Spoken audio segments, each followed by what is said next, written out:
Welcome back to ABC News Live. Well, at the height of the pandemic in 2020, healthcare workers faced unprecedented working conditions every single day. New Yorkers who were at the epicenter of the outbreak and stuck inside, well, they showed their gratitude and support on a regular basis from their windows for all those serving on the front lines.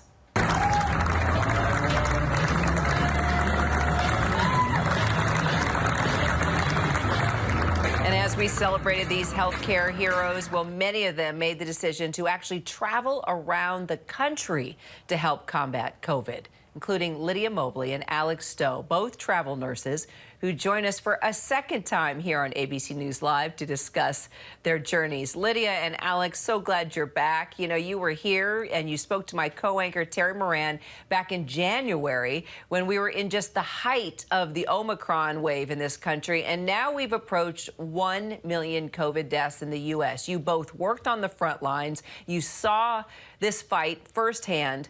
What does this number mean to you? Lydia, I'll start with you.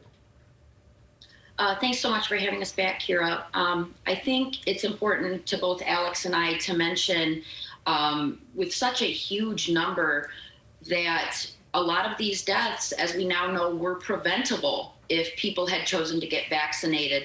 The Brown School of Public Health just released their model that showed about a third of these deaths were preventable if people had chosen to get vaccinated. And I think that that number is even more devastating, really, that a lot of these deaths were preventable, but unfortunately people chose to listen to fake news or false information on social media rather than trust medical professionals, the world's scientists, the world's doctors, and we could have saved so many more lives. And there's still a chance, there's still hope, right?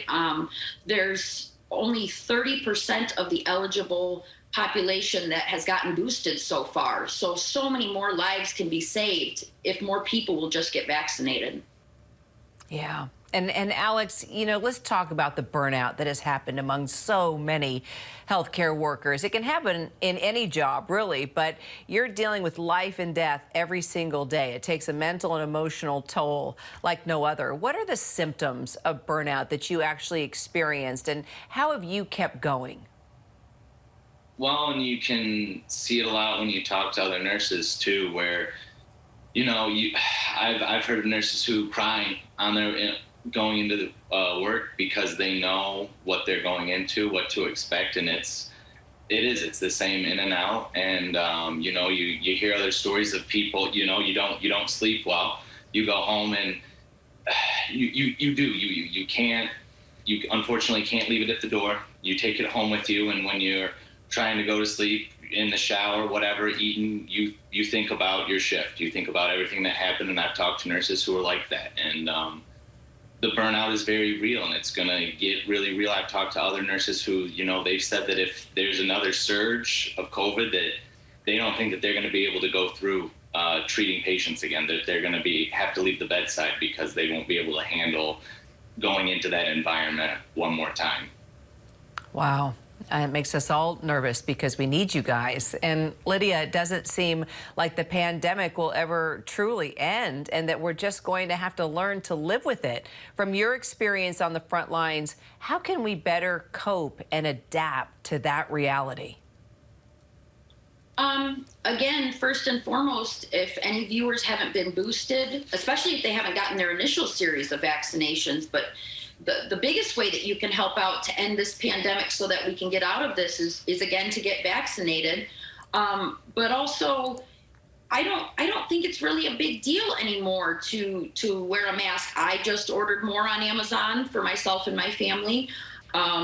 And I mean, I guess we're used to wearing N95s for 12 and a half hours straight. So I think the public could really do their part by, you know, just wearing one for 20 to 30 minutes in the grocery store, or when they're going to be in close contact with people or in a crowd that they don't know, you know, who in the crowd might have come in contact with someone or who is unvaccinated, whatever the case may be. So we're still wearing masks. it's not a big deal to us, and I don't think it really should be a big deal to anyone. But we thank everyone who does wear a mask. We deeply thank everyone who has chosen to get vaccinated.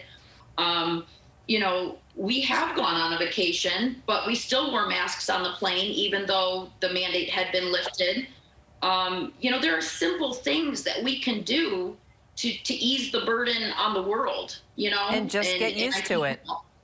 Yeah, just get used to it. We need to step up and do our part, you know, whatever that part may be. But one of the things we'd like to ask is you know, please, if you are admitted to the hospital for whatever reason, please treat your healthcare workers with basic respect, because we have both suffered abuse by patients or family, whether verbal or physical, and actually incidents of violence against healthcare workers is much higher than the private sector. So please just don't abuse the people that are there to try to take care of you when you do go to the hospital. Well, we appreciate both of you, what you've done, of course, the advice you continue to give. And on a happy note, we must tell everyone that while you guys met on assignment, you're now dating. You've fallen in love. Congratulations.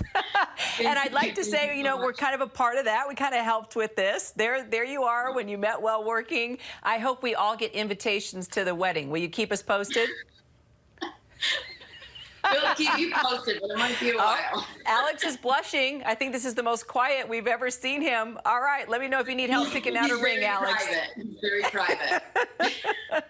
Well, but you guys are a bright spot, so you know you have to look for bright spots to keep going. Well, you're a beautiful couple, and you're doing good for the world, and you're doing good for each other. It's nice to see you together. Smile, Alex. Don't be that embarrassed. All right, we'll talk to you guys again for sure. Okay, take care. Thank you so much. Thanks for having us. Hi, everyone. George Stephanopoulos here. Thanks for checking out the ABC News YouTube channel. If you'd like to get more videos, show highlights, and watch live event coverage, click on the right over here to subscribe to our channel. And don't forget to download the ABC News app for breaking news alerts. Thanks for watching.